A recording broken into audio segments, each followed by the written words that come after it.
नमस्कार, मैं रवीश कुमार। आखिरकार युद्ध के 13वें दिन पहली बार प्रधानमंत्री मोदी ने ईरान के राष्ट्रपति मसूद पेजेश्कियां को फोन किया। लगता है दोनों देशों के बीच खटास इतनी बढ़ चुकी है कि फोन पर हुई बातचीत की सूचना ईरान के राष्ट्रपति ने अपने ट्वीट में नहीं दी। क्या इसका कोई विशेष अर्थ है?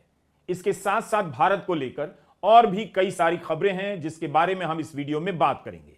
$1 ₹92.42 का हो गया। इससे नीचे रुपया कभी नहीं गया। भारत के शेयर बाजारों में रक्तपात मचा हुआ है।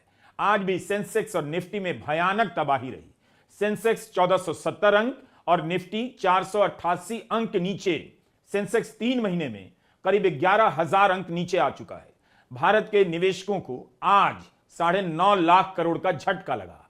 अपनी कमाई को डूबते देखना, गैस के सिलेंडर के लिए लाइन में लगने वाले भारतीयों को क्या इस बात से फर्क पड़ेगा कि युद्ध शुरू होने के 13 दिन बाद भारत के प्रधानमंत्री मोदी ने ईरान के राष्ट्रपति को क्यों फोन किया? 12 दिन तक फोन क्यों नहीं किया? उसके पहले खाड़ी के देशों को उन्होंने फोन किया, एक एक देश को। युद्ध शुरू होने से पहले इस्राएल की यात्रा पर गए, युद्ध के बाद नेतन्याहू से फोन पर बात की और ईरान का नंबर आता है 13वें दिन। तभी हमारी नजर इस बात पर पड़ी कि रूस और पाकिस्तान से बातचीत की जानकारी देने वाले पेजेश्कियां ने प्रधानमंत्री मोदी से बातचीत को लेकर ट्वीट क्यों नहीं किया? क्या प्रधानमंत्री मोदी ने ईरान को फोन करने में देर कर दी? कर तो दी। प्रधानमंत्री मोदी ने जो ट्वीट किया है उसमें इस बात का जिक्र ही नहीं कि भारत ने खामेनेई की हत्या की निंदा की है या नहीं। उन्होंने इतना लिखा है कि ईरान के राष्ट्रपति से क्षेत्र की गंभीर परिस्थिति को लेकर चर्चा हुई, तनाव बढ़ने और लोगों की जान जाने और बुनियादी ढांचों के नुकसान को लेकर गहरी चिंता जताई। भारत की सर्वोच्च प्राथमिकता है कि भारतीय नागरिकों की सुरक्षा हो और वस्तुओं और ऊर्जा के गुजरने में कोई बाधा न आए। भारत ने शांति और स्थायित्व के प्रति अपनी प्रतिबद्धता दोहराई और संवाद और कूटनीति पर जोर दिया।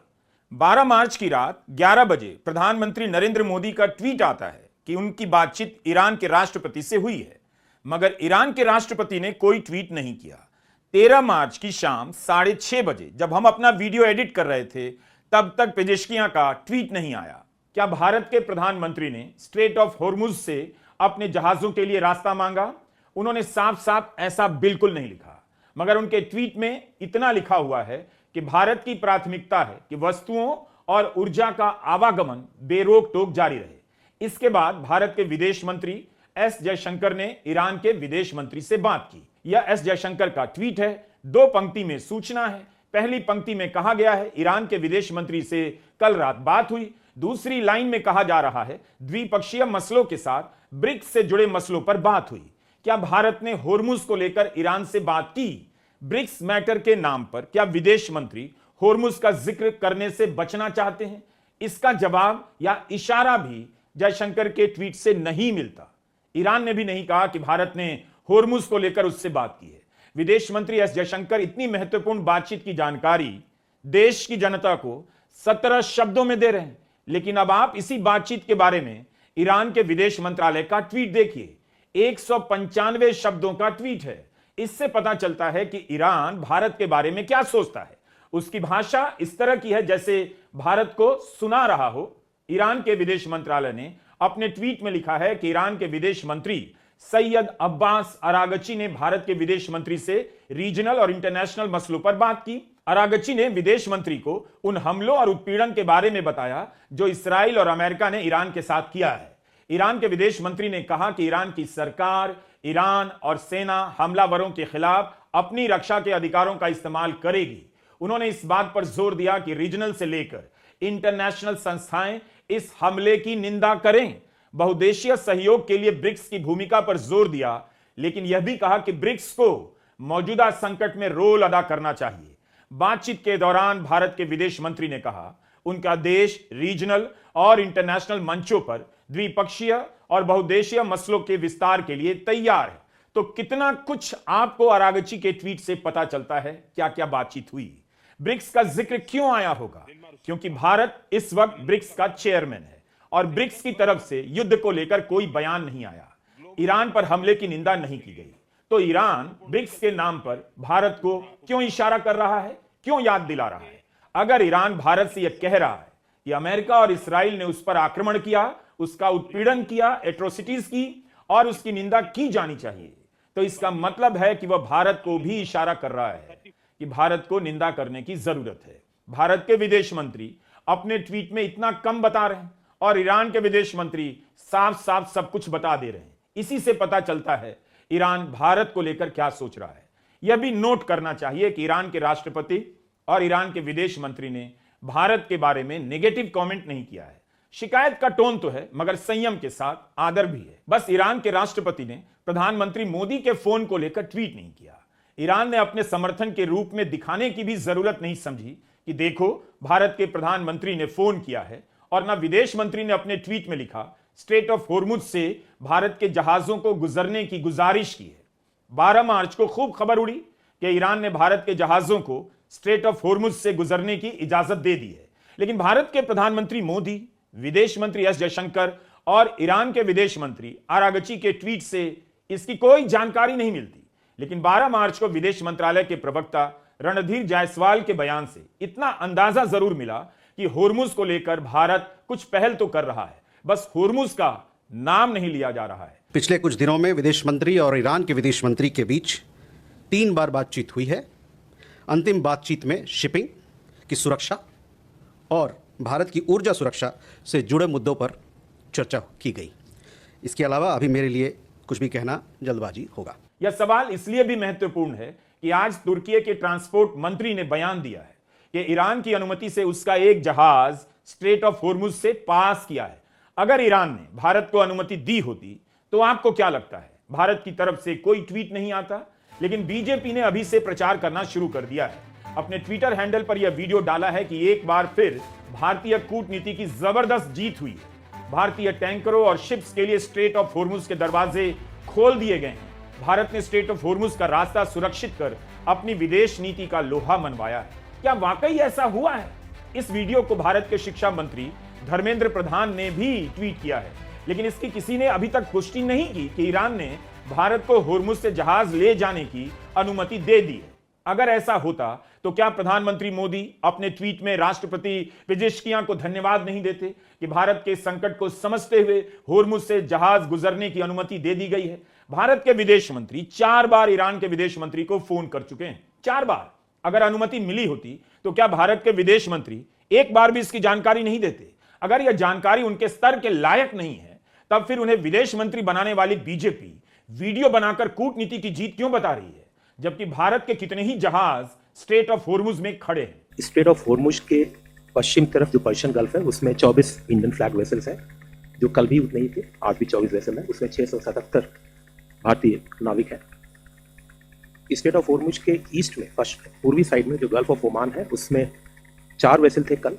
एक उसमें से मूव किया है जग प्रकाश, जो एक ऑयल टैंकर है।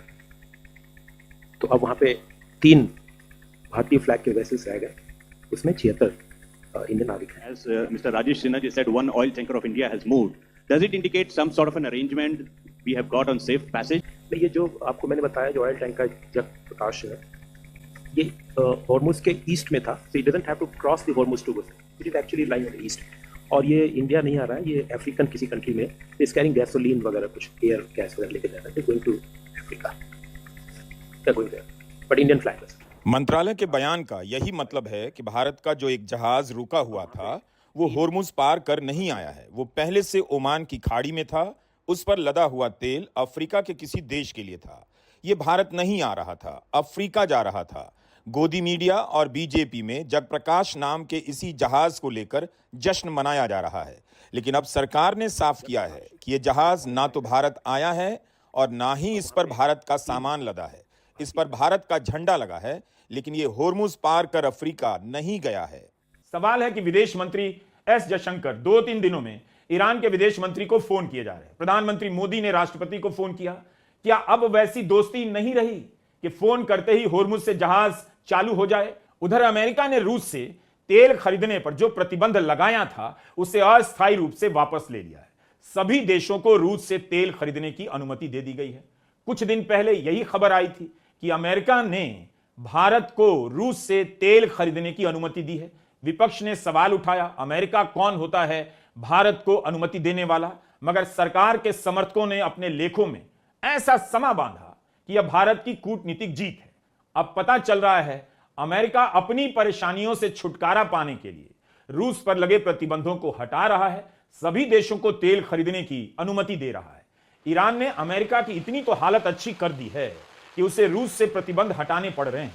क्या आपको अब भी लगता है ईरान हारने की स्थिति में है?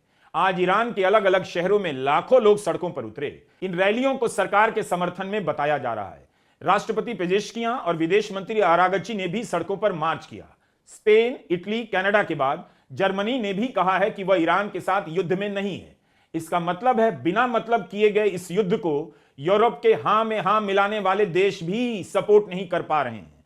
गजा के समय इनके पास हमास के हमले का एक बहाना भी था, लेकिन इस बार इन्हें कोई तर्क नहीं मिल रहा। उधर भारत में मंत्रालयों की प्रेस कॉन्फ्रेंस में फिर से इनकार किया गया कि गैस के सिलेंडर की कोई दिक्कत है। इंफोसिस ने अपने कर्मचारियों से कहा है कि घर से खाना लेकर आइए, फूड कोर्ट है, कैंपस है, मेन्यू लिमिटेड हो गया है। ऐसे कार्यक्रम ना करने की हिदायत दी गई है जिसमें केटरिंग की जरूरत पड़े। कैंटीन कमेटी ने कर्मचारियों को यह ईमेल से भेजा है। पुणे इंफोसिस कैंपस की रिपोर्ट है। हिंदू की रिपोर्ट है कि एलपीजी की कमी के कारण कोच्चि में 100 होटल बंद हो गए हैं। न्यूयॉर्क टाइम्स में भारत के क्राइसिस को लेकर रिपोर्ट छपी है कि बात रेस्तरां से आगे चली गई है। ईंटों टाइलों को बनाने वाले, सिरेमिक कांच का काम करने वाले, शमशान, लॉन्ड्री, अस्पतालों के किचन, सड़क के ठेले वाले, कम्युनिटी किचन, सब पर असर हो रहा है। दुनिया तेल के दामों के $150 प्रति बैरल तक जाने की तैयारी में लग गई है। यूरोप के बाजार के और भी गिरने की आशंका जताई जा रही है। खाड़ी के देशों को $15 अरब का नुकसान हो चुका है। मलेशिया कह रहा है उसकी सब्सिडी का बिल बढ़ने वाला है। जापान की मुद्रा येन भी निचले स्तर पर है और भारत में एक जहाज के गुजरने की अपुष्ट खबर को लेकर बीजेपी वीडियो बना रही है। इंडोनेशिया में बिजली बिल के 16% बढ़ने की आशंका है। युद्ध के शुरू होने के बाद से अब तक भारत में बैंक निफ्टी 11% तक नीचे आ गई है। अगर आप उन 13 करोड़ लोगों में से हैं जिनके पास डीमैट अकाउंट है और शेयर बाजार में पैसे लगाते हैं कि पैसे बढ़ जाएं, तो यह समय आपका नहीं है। बाजार वापस आता रहता है, लेकिन पिछले 3 महीने में भारत का सेंसेक्स 11,000 अंक नीचे आ गया। लोगों के पैसे उड़ते जा रहे हैं, लेकिन धीरज रखिए। नोटबंदी भी आप भूल गए, वैसे ही आप यह भी भूल जाएंगे। कभी तो बाजार ठीक हो ही जाएगा। कुछ दिनों तक हमारा सारा वीडियो देखिए, मार्केट मत देखिए। खुश रहो।